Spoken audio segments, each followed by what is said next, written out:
नमस्कार, मैं रिया और आप देख रहे हैं डॉक्टर साहिब। आज हमारे साथ मौजूद हैं बिहार के जाने माने urologist doctor Rajesh Tiwari. Doctor Sahib Patna के IGIMS में प्रोफेसर एंड HOD है। तो डॉक्टर साहब बहुत बहुत स्वागत है आपका हमारे चैनल में। नमस्कार।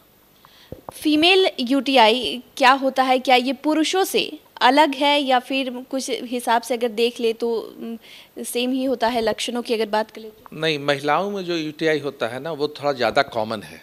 पुरुषों में उतना ज़्यादा नहीं होता है जितना महिलाओं में होता है, इसलिए कि कुछ ऐसा प्रकृति से ऐसा अंगों का निर्माण किया गया है।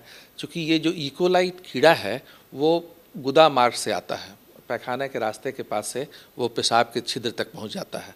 तो चूँकि महिलाओं में जो बनावट है उसमें दोनों के बीच में डिस्टेंस कम है, इसलिए महिलाएं जो है वो UTI से थोड़ा ज़्यादा सफ़र करती हैं और ये बिना किसी कारण के भी सफ़र करती हैं। ऐसा देखा गया है कई बार कि ये आनुवांशिक भी होता है और एक बार ही नहीं होता है। ऐसा देखा गया है कि अगर किसी महिला में एक बार UTI हो जाता है तो फिर नेक्स्ट टाइम भी होने का चांसेस रहता है। तो अगर बात करें कि लक्षणों की, तो लक्षण भी कुछ दिखाई देते हैं? हाँ बिल्कुल, जैसा कि मैंने पुरुषों में बताया था, महिलाओं में भी पेशाब का बार बार होना, पेशाब का जलन होना, पेशाब को रोकने में कठिनाई महसूस करना, पेशाब के पेट के निचले हिस्से में दर्द होना, बुखार का होना, ये कॉमन लक्षण है फीमेल्स में UTI के। तो जैसा कि आपने बताया कि महिलाओं में ज़्यादा चांस है कि अगर एक बार UTI हुआ है तो बार बार हो सकता है। तो फिर वो इलाज की अगर बात करें तो इलाज कैसे किया जाता है? एक बार तो चूँकि बार बार होता है, लेकिन ऐसा भी नहीं कि कुछ हमेशा बिना कारण के ही होता है। कभी कभी कुछ कारण भी होते हैं, जैसे स्टोन्स हो या पेशाब का रास्ता कुछ सिकुड़ गया हो, जैसा कि वृद्ध महिलाओं में देखा जाता है कि मासिक बंद होने के बाद कुछ ऐसे हार्मोनल चेंजेज आते हैं कि वो पेशाब का छिद्र और पेशाब के आसपास का जो स्किन है वो थोड़ा ड्राई हो जाता है, उसको फाइट करने का पावर थोड़ा कम हो जाता है अगेंस्ट इकोलाई। तो हम लोग पहले अगर बार बार किसी महिला में हो रहा है तो यूरिन रूटीन कल्चर टेस्ट के अलावा अल्ट्रासाउंड करके भी एक बार देखते हैं। और एक टेस्ट होता है जो हम लोग देखते हैं कि पेशाब सही सफाई से निकल रहा है कि नहीं, तो उसके लिए यूरोफ्लोमेट्री टेस्ट होता है। तो अल्ट्रासाउंड यूरोफ्लोमेट्री से एक आइडिया लग जाता है कि और भी कोई तकलीफ़ तो महिलाओं में नहीं है।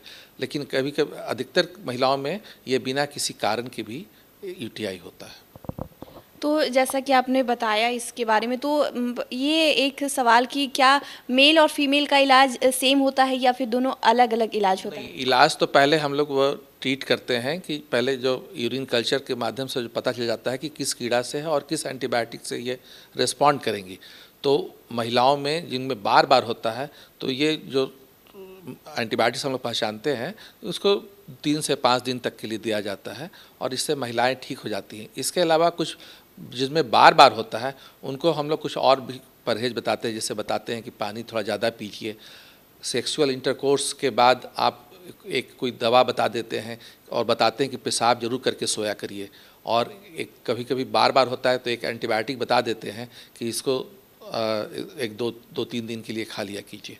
और जिनमें बार बार होता है उसमें लो डोज में एंटीबायोटिक्स कुछ लंबा भी खिलाना पड़ता है।